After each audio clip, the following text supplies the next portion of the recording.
ವಿಶೇಷವಾಗಿ ನಮ್ಮ ಬೆಂಗೇರಿ ಕ್ರಿಕೆಟ್ ಕ್ಲಬ್ನವ್ರಿಗೆ ನಾನು ಕಳಕಳಿಯಾಗಿ ವಿನಂತಿ ಮಾಡ್ಕೊಳ್ಳೋದೇನೆಂದ್ರೆ, ಹೋದ ಸಲ ಎಷ್ಟೊಂದು ಅದ್ಧೂರಿಯಾಗಿ ನೀವು ಈ ಒಂದು ಕ್ರಿಕೆಟ್ ಕ್ಲಬ್ ಅನ್ನು ಅತಿ ಮುಂಚೂಣಿಯಲ್ಲಿ ತಂದ್ರಿ.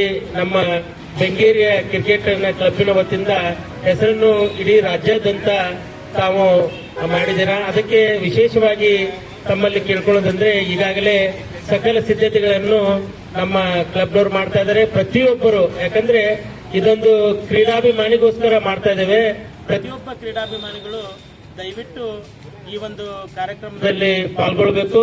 ನಮ್ಮ ಎಲ್ಲ ಉತ್ಸಾಹಿ ಯುವಕರು ಇದನ್ನು ಯಶಸ್ವಿ ಮಾಡಿಕೊಡ್ಬೇಕು.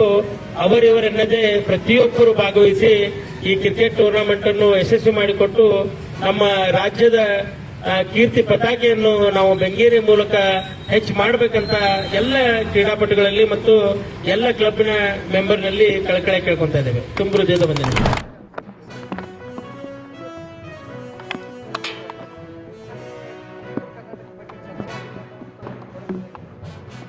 ಚರ್ಚೆ ಮಾಡಲಿಕ್ಕೆ ಭಾಳಷ್ಟು ಅವಕಾಶ ಯಾವಾಗಲೂ ನಾವು ಕೊಡ್ತಾನೆ ಇದ್ದೀವಿ.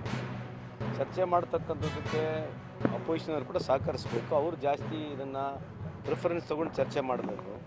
ಅವರಿಗೆ ಪೊಲಿಟಿಕಲ್ ಯಾವ್ದು ಅನುಕೂಲ ಆಗುತ್ತೆ ಅದನ್ನ ತೊಗೊಂಡ್ಬಿಟ್ಟು ಆಮೇಲೆ ಸರ್ಕಾರ ಉತ್ತರ ಕೊಡೋಕ್ಕಂಥ ಸಂದರ್ಭದಲ್ಲಿ ಎದ್ದೋಗೋದು ಅವೆಲ್ಲ ಮಾಡಿರ್ತಕ್ಕಂಥ ನಾವು ನೋಡಿದ್ದೀವಿ. ಈ ಬಾರಿ ಕೂಡ ನಮ್ಮ ಕಳೆದ 2 ವರ್ಷದಿಂದ ನಾವು ಮಾಡಿರ್ತಕ್ಕಂಥ ಅಧಿವೇಶನಗಳಲ್ಲಿ UT ಖಾದರ್ ನಮ್ಮ ಸ್ಪೀಕರ್ಸ್ ಏನಿದ್ದಾರೆ ಸಾಹೇಬರು, ಅವರು ನಡೆಸಿರ್ತಕ್ಕಂಥ ಟೈಮ್ ನೋಡಿ ರಾತ್ರಿ 12 ಗಂಟೆ 1 ಗಂಟೆವರೆಗೂ ಕೂಡ ಟೈಮ್ ಕೊಟ್ಟಿದೆ. ಸೊ ನಮ್ಮ ಕಾಲದಲ್ಲಿ ಜಾಸ್ತಿ ಅಧಿವೇಶನ ಆಗಿ ಜಾಸ್ತಿ ಕಾಲದ ಅಧಿವೇಶನ ಕೂಡ ನಡೆಸಿರ್ತಕ್ಕಂಥದ್ದು ನಾವು ಇರೋದ್ರಿಂದ ಇನ್ನಾದರೂ ನಾವು ಅವರಿಗೆ ಕೇಳ್ತಕ್ಕಂಥದ್ದು ಉತ್ತರ ಕರ್ನಾಟಕದ ಬಗ್ಗೆ ತಾವು ಮಾತನಾಡ್ಲಿಕ್ಕೆ ಚರ್ಚೆ ತೊಗೊಂಡ್ರೆ ಸರ್ಕಾರ ಮುಖ್ಯಮಂತ್ರಿಗಳು ನಾವು ಉತ್ತರ ಕೊಡ್ತೀವಿ, ಅದರ ಬಗ್ಗೆ ಮಾತನಾಡ್ತೀವಿ ಅಂತ ಹೇಳಿ ಇಚ್ಛೆ ಬಯಸ್ತೀವಿ.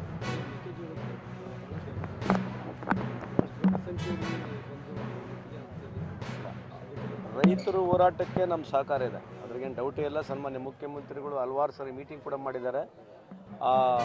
ಎಥನಾಲ್ ಪ್ಲಾಂಟ್ನವರಿಗೆ, ಡಿಸ್ಟಿಲರಿಯವರಿಗೆ, ಪೌಲ್ಟ್ರಿಯವರಿಗೆ ಯಾವ ರೀತಿ ಅವರು ಮಾಲ್ ಖರೀದಿ ಮಾಡಬೇಕಂತಕ್ಕಂಥದ್ದು ತಾಕೀತು ಕೂಡ ಮಾಡಿದ್ದಾರೆ. ಅದಿದ್ರೂ ಕೂಡ ಪರ್ಯಾಯವಾಗಿ ಏನು ಮಾಡಬೇಕಂತಕ್ಕಂಥದ್ದು ಸನ್ಮಾನ್ಯ ಮುಖ್ಯಮಂತ್ರಿಗಳು ತೀರ್ಮಾನ ತಗೊಳ್ತಾರೆ. ಇದರ ಒಂದು ನಮಗೇನಂತಂದ್ರೆ, ನಾವೇನು ಉದ್ದೇಶಪೂರ್ವಕವಾಗಿ ಅವ್ರ ಮೇಲೆ ಹೇಳ್ಬೇಕಂತಲ್ಲ, ಯಾವುದು ಕೇಂದ್ರ ಸರ್ಕಾರ ಬೇಸ್ ಪ್ರೈಸ್ ಫಿಕ್ಸ್ ಮಾಡ್ತಾ ಇದೆ, ಮಿನಿಮಮ್ ಪ್ರೈಸ್ ಅಂತ ಏನು ಹೇಳ್ತೀವಿ, ಕೇಂದ್ರ ಸರ್ಕಾರ 1 ರೂಪಾಯಿನೂ ಕೊಡುಗೆ ಇರೋದಿಲ್ಲ. ಇದರದನ್ನಾಗಿರಲಿ, ನಮ್ಮ ಶುಗರ್ ಕೇಂದ್ರನಾಗಿರಲಿ, ನಿಮಗೆ ಮಾಹಿತಿ ಇರಲಿ ಅಂತ ಈ ಸಂದರ್ಭಕ್ಕೆ ಹೇಳಿಕ್ಕೆ ಇಚ್ಛೆ ಬಯಸ್ತೇನೆ. ಹೈಕಮಾಂಡ್ಗೆ, ಕಾಂಗ್ರೆಸ್ ಹೈಕಮಾಂಡ್ಗೆ ಕಮಾಂಡೇ ಇಲ್ಲ, ಕುದುರೆ ವ್ಯಾಪಾರ ನಡೀತಾ ಇದೆ. ಯಾರು ಹೇಳಿದ್ರು? ಜೋಶಿ ಅವ್ರು ಬರೀ ಇದನ್ನ ಹೇಳ್ತಾರೆ. ಡಾಲರ್ ಬಗ್ಗೆ ಮಾತಾಡೋಕೆ ಹೇಳ್ರಿ. ಕಮಾಂಡು, ಹೈಕಮಾಂಡು, ನಮ್ಮ ಕಮಾಂಡ್ ಕುದುರೆ ಇಲ್ಲ, ಅದು ಅವ್ರದ್ದೇನಿದೆ ಅಂತೆ, ಅವ್ರದ್ದೇನು ಕಮಾಂಡ್ ಇದೆ ಅಂತೆ. PM ಆಫೀಸ್ನಾಗ ಇರ್ತಕ್ಕಂಥ ಸೆಕ್ರೆಟರಿಗಳು ಮಾಧವ್ ಆ್ಯಪ್ನಾಗ 50,000 ಕೋಟಿ ವ್ಯವಸ್ಥೆಯಲ್ಲಿ ಸಿಕ್ಕೊಂಡಿದ್ದಾರೆ. ಮಾಧವ್ ಆ್ಯಪ್ ಅಂತ ಆ್ಯಪ್ ನಡೆಸಿದ್ರು, ದುಬೈ ಬೇಸ್ನಲ್ಲಿ ಇರ್ತಕ್ಕಂಥ ಆ್ಯಪ್ನಲ್ಲಿ 50,000 ಕೋಟಿಯಲ್ಲಿ ಸಿಕ್ಕೊಂಡಿದ್ದಾರೆ. ಇದ್ರ ಬಗ್ಗೆ ಮಾತನಾಡ್ತಾರೆ ಜೋಶಿ ಸಾಹೇಬರು. ಇವತ್ತು ಡಾಲರ್ 91 ರೂಪಾಯಿಗೆ ಹೋಗಿದೆ, ಮಾತನಾಡ್ತಾರೆ ಇದ್ರ ಬಗ್ಗೆ.